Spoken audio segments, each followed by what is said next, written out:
السلام علیکم ورحمۃ اللہ وبرکاتہ۔ ناظرین، آج ہم آپ کے سامنے پیش کر رہے ہیں نماز استخارہ کا طریقہ اور کن دعاؤں سے اللہ رب العزت سے دعا کرنی چاہیے وہ دعا۔ آج کل یہ غلط فہمی عام ہے کہ لوگ ایک دوسرے سے کہتے ہیں کہ ہماری جانب سے استخارہ کرا دیجیے، تو اس تعلق سے ہم آپ سے احادیث کی روشنی میں بات کریں گے انشاءاللہ تعالی۔ نبی کریم صلی اللہ تعالی علیہ وسلم صحابہ کرام رضوان اللہ تعالی علیہم اجمعین کو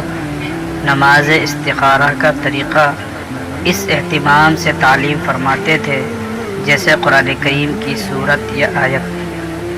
اور صحابہ کرام رضوان اللہ علیہم اجمعین کی زندگی سے بھی یہ بات معلوم ہوتی ہے کہ وہ حضور اقدس صلی اللہ تعالی علیہ وسلم سے اپنے امور میں مشورہ تو لیتے تھے، لیکن آپ صلی اللہ علیہ وسلم سے استخارہ نہیں کرواتے تھے۔ حال آ کے نبی کریم صلی اللہ علیہ وسلم سے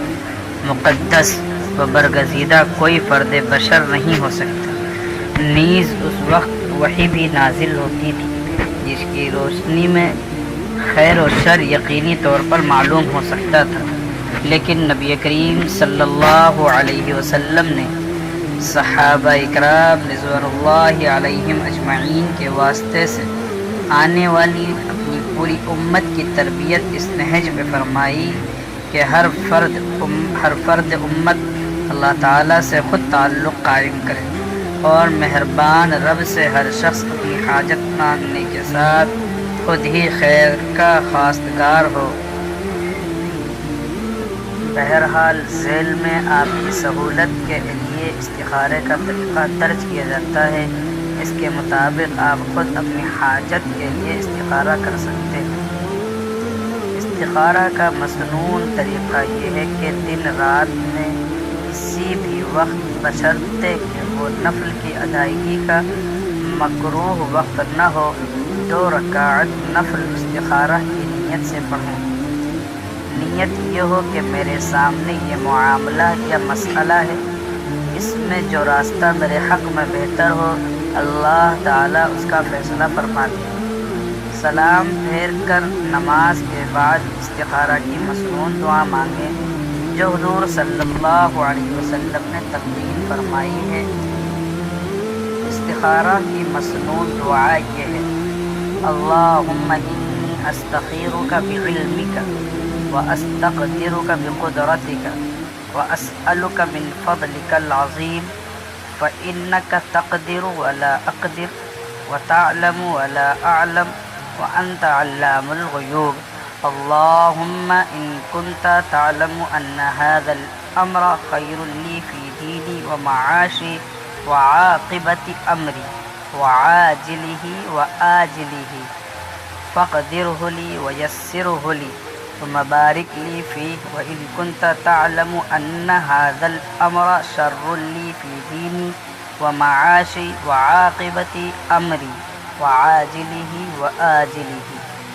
فاصرفه عني واصرفني عنه واقدر لي الخير حيث كان ثم ارضني به۔ دعا کرتے وقت جب هذا الامر یعنی اوپر مذکور ہے اللہم ان کنت تعلم ان هذا الامر،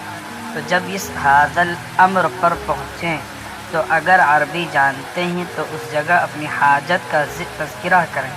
یعنی هذا الامر کی جگہ اپنے کام کا نام لیں، مثلا یوں کہیں هذا السفر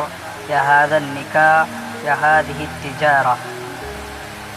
یا هذا البیع کہیں، اور اگر عربی نہیں جانتے تو هذا الامر کہہ کر یعنی جس وقت هذا الامر کہیں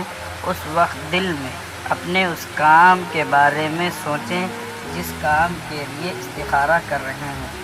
تو یہ آپ کا استخارہ ہوگا۔ اب استخارے کے بعد جس طرف دل مائل ہو وہ کام کریں،